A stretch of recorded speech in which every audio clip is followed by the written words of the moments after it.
Right, guys. So here we are, TYU3, and looking at this, it says Pepper bought 70% of salt on the 1st of July, and the following statements are for the year end 31st of March. So it's really important to watch out very carefully. This is 1st of July to the 31st of March. So this is not a full year. This is 9 months. So we didn't acquire this business, if you like, at the original, if you like, at the beginning of its year. We only acquired it into its year. So we literally need to find 9/12ths of all of this. Well, I mean, to be fair, if you find 9/12ths of this and 9/12ths of this, your answer will be 9/12ths. So you're literally 9/12thing all the way.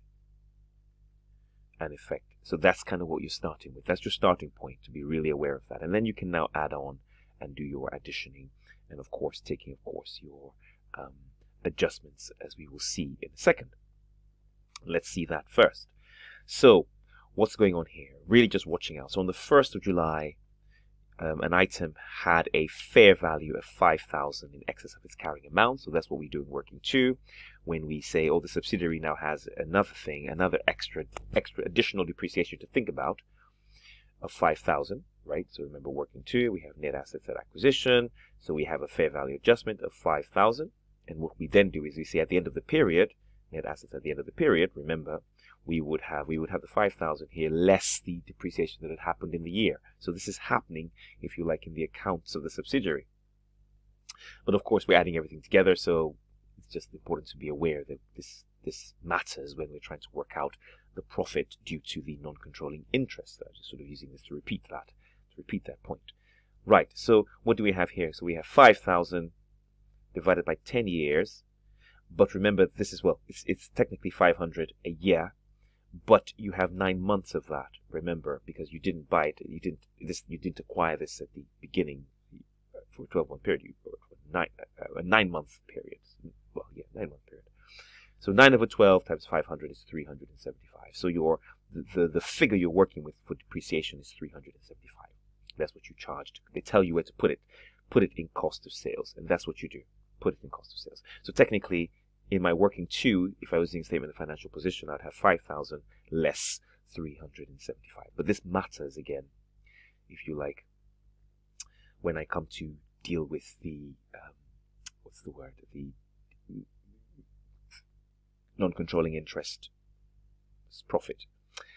Okay, great. So during the post-acquisition period, Salt sold goods to Pepper. Now Salt is the subsidiary, so Salt will have a perp in its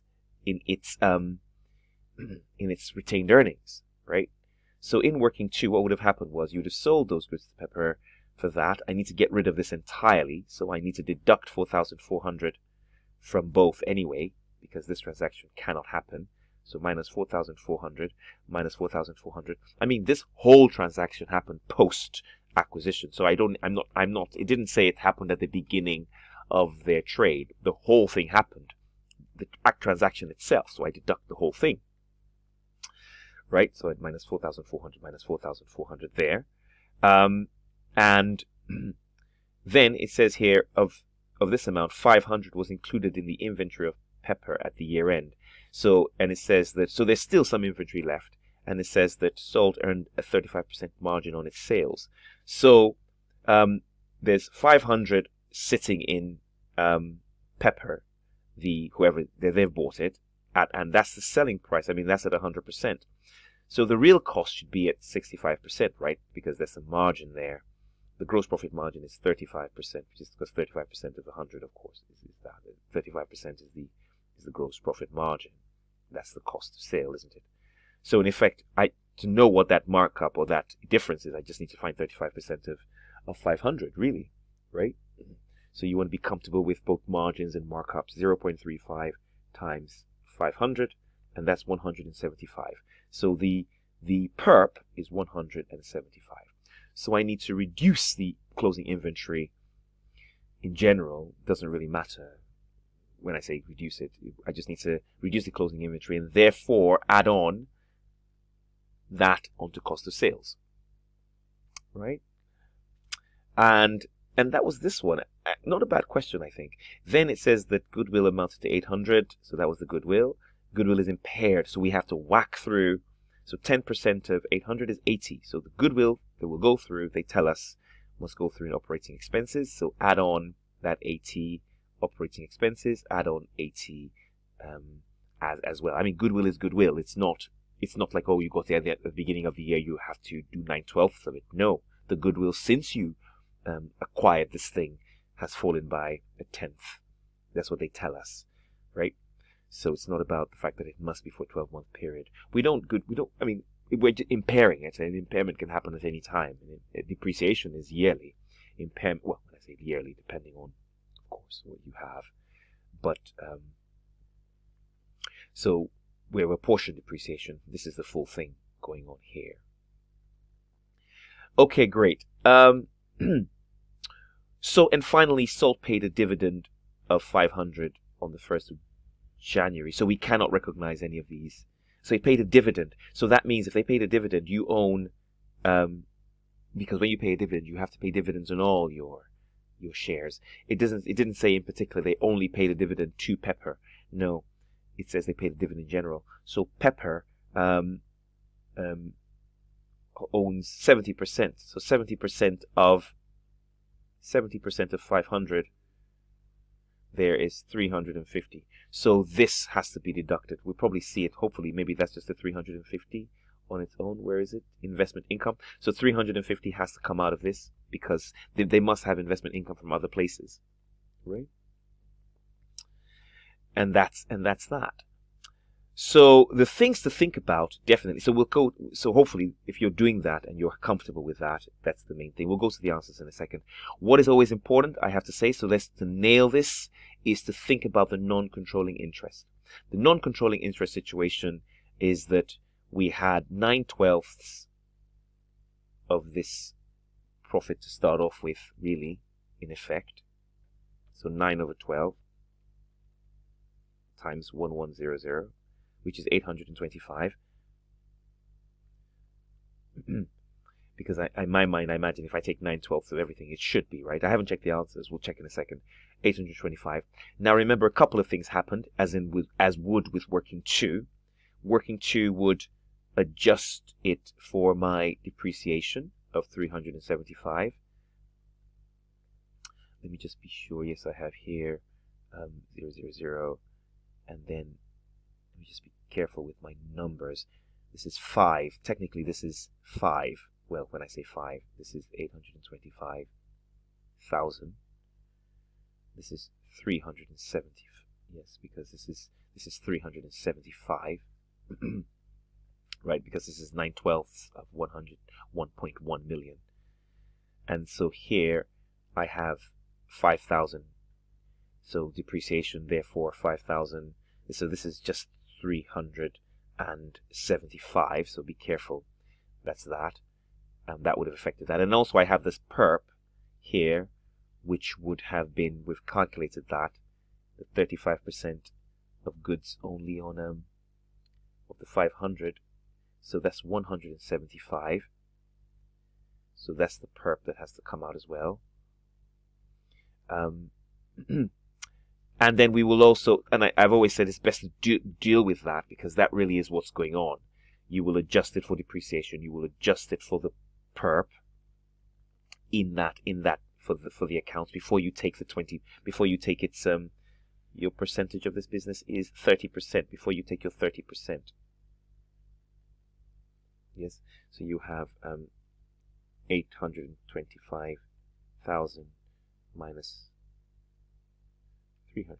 The numbers do seem slightly extreme. Let me just check and see that I'm on the right. I'm sure I am, but let's just see that I'm on the right place.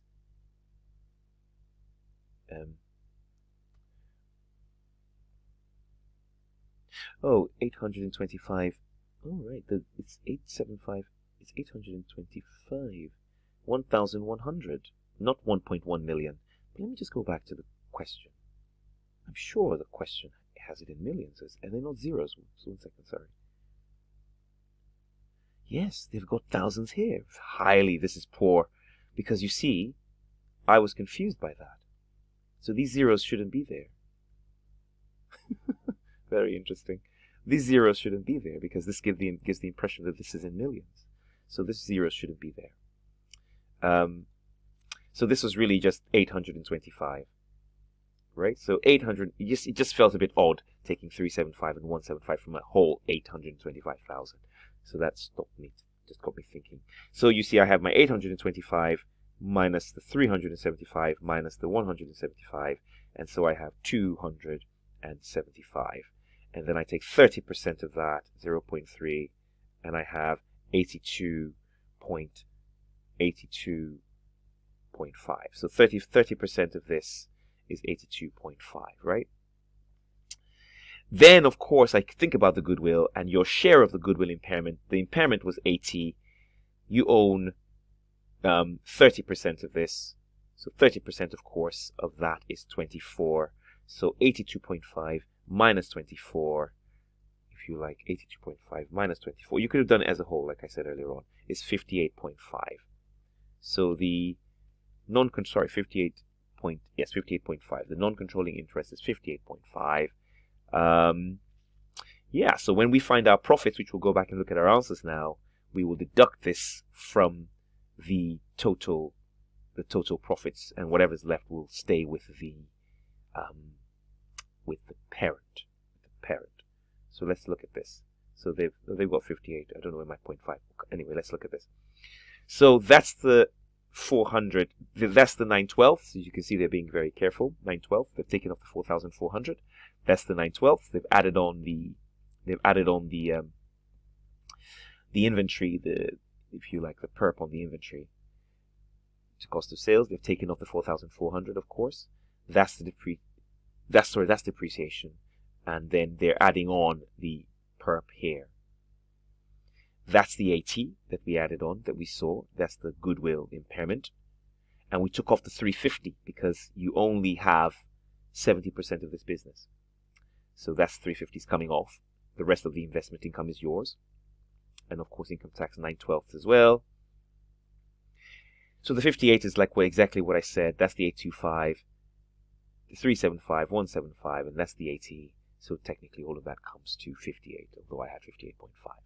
And then I take off the 58.5 here. Yeah, take that off, all of it, and the rest is yours, right? Because that's the full amount, 4645. 4645, take off 58, and the rest belongs to the parent. Awesome, great stuff, and that's TYU3.